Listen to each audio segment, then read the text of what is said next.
আৰু আমাৰ বৰদফা ইউএন ব্ৰহ্ম super 50 APSC হ'ব। তো এই গোটেইখিনি যিটো ফ্লেগশ্বিপ প্ৰগ্ৰাম যিটো লোৱা হৈছে, আমি অত্যন্ত সুখী যে যোৱাবাৰ আমি সুপাৰ 50 যিটো ইঞ্জিনিয়াৰিঙৰ কাৰণে 32জন মোটামুটি তেখেতসকলে আউট অফ 34 টোটাল 34 ষ্টুডেণ্টছ আমি পাইছিলোঁ। তাৰ পৰা 32য়ে অলৰেডি মানে প্লেচড আউট হৈ গ'ল।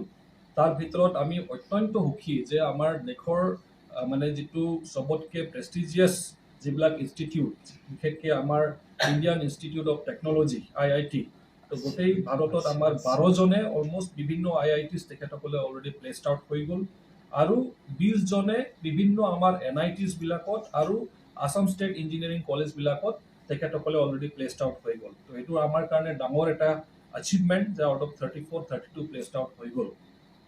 আৰু লগতে আমাৰ যিটো সুপাৰ 50 বিষয়ে অলৰেডি ক'লে আমাৰ ডাঙৰীয়াই, তথাপিও ক'ব বিচাৰিছোঁ আৰু এবাৰ যে আউট অফ 37 তেখেতসকলে APSC যিটো প্ৰিলিমছ দিছিলে, তাৰ পৰা 27এ আমাৰ অলৰেডি ক্লিয়াৰ কৰিছে প্ৰিলিমছটো। তো সেইটো আমাৰ কাৰণে অত্যন্ত গৌৰৱৰ কথা।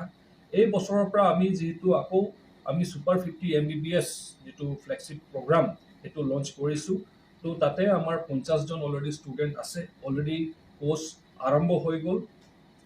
LN কেৰিয়াৰ কোচিং ইনষ্টিটিউট যিটো আমাৰ গুৱাহাটীত বেষ্ট, তো তাতে তেখেতসকলে অলৰেডি কোচিং আৰম্ভ কৰি দিছে।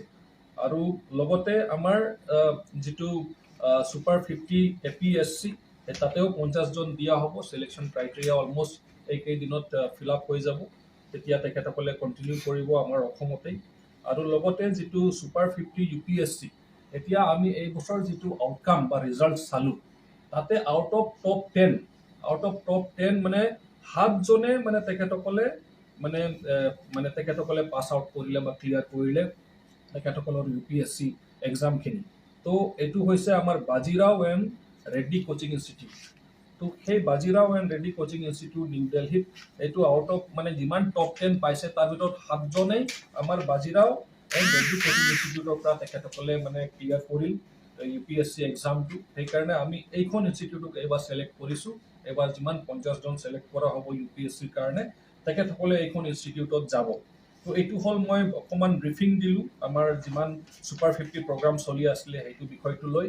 আৰু লগতে আমাৰ AC মিটিঙত এইখন ডিচিশ্যন লোৱা হ'ল, আমি জানো যে SDGৰ কথা জানো, SDG 2030 বা ছাষ্টেইনেবল ডেভেলপমেণ্ট গ'ল 2030, যিটো ইউনাইটেড নেশ্যন ছাষ্টেইনেবল ডেভেলপমেণ্ট গ'ল, তাৰ 15 নম্বৰত যিখিনি এটা টাৰ্গেট হিচাপত লোৱা হৈছে যে to protect, restore and promote sustainable use of terrestrial ecosystem and sustainably manage forest, এইবিলাক কথা যিটো লিখা আছে, বিশেষকৈ ক্লাইমেট চেঞ্জৰ প্ৰতি লক্ষ্য ৰাখি, যিটো মানে আমি চাইছোঁ যে এতিয়া লাহে লাহেকৈ এটা মানে বতৰবিলাক অলপ বেয়া হৈ আছে বা বেলেগ হৈ আছে। তো আমাৰো দায়িত্ব আছে, বিটিআৰ হিচাপত আমাৰো দায়িত্ব আছে যে আমাৰ ইয়াত এটা ৰোল প্লে কৰিব লাগে, যিহেতু আমাৰ ইয়াতো নেশ্যনেল পাৰ্ক আছে, আমাৰ ইয়াত বায়'ডাইভাৰ্চিটি হটস্পটসকল আছে।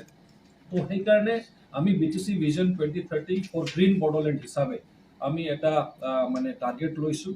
আৰু সেই হিচাপে আমাৰ বৰ্তমান হিচাপত 2021 চনৰ হিচাপে আমাৰ যিটো forest cover, proportion of forest cover মানে আমাৰ BTRৰ ভিতৰত টোটাল জিঅ'গ্ৰাফিকেল এৰিয়া পাৰ্চেণ্টেজ হিচাপত যদি লওঁ, মানে বৰ্তমান 28.855% এতিয়া ফৰেষ্ট কাভাৰ আছে আমাৰ BTR অঞ্চলত।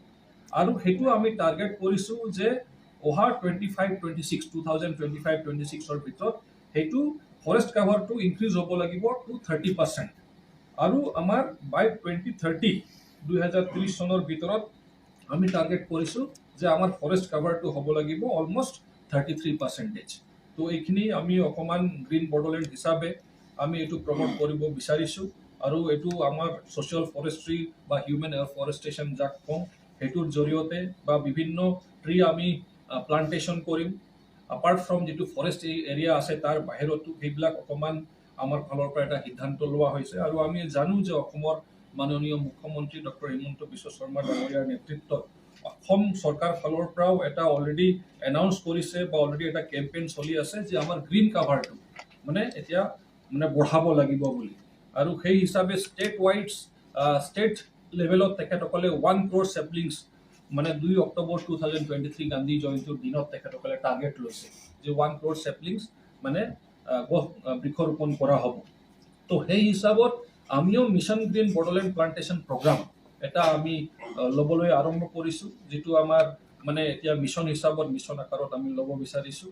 আৰু সেইটো হিচাপত আমাৰ 35 লাখ ট্ৰি প্লান্টেশ্যন আমাৰ কৰা হ'ব আমাৰ বিটিআৰ চৰকাৰ ফালৰ পৰা। তো সেইটো আমি টাৰ্গেট এটা লোৱা হৈছে আমাৰ ফালৰ পৰা। তো সেইটো এটা সিদ্ধান্ত আপোনালোকক জনাই মই অত্যন্ত সুখী। আৰু লগতে আমাৰ ফালৰ পৰা এটা কথা ক'ব বিচাৰিছোঁ যে আমাৰ আপোনালোকে সকলোৱে জানে চাগে আমাৰ যিটো ডুৰাণ্ড কাপ ফুটবল যিটো হ'ব, ডুৰাণ্ড কাপ যিটো হ'ব সেইটো আমাৰ BTCত কৰা হ'ব। সেইটো বিষয় লৈ কি প্ৰিপাৰেশ্যন ল'ব লাগে আৰু সেইটো বিষয় লৈ আমাৰ ডিপাৰ্টমেণ্ট, স্পৰ্টছ ডিপাৰ্টমেণ্ট আৰু লগতে বিভিন্ন কৃতপক্ষসকল বিষয়ববীয়াসকলক লৈ অলৰেডি এটা এৰেঞ্জমেণ্ট চলি আছে। আপোনালোকেও চাব পাৰিব যে আমাৰ ষ্টেডিয়াম যিটো যিটো ষ্টেডিয়াম সেইটোত অলৰেডি প্ৰিপাৰেশ্যন আৰম্ভ হৈ গৈছে।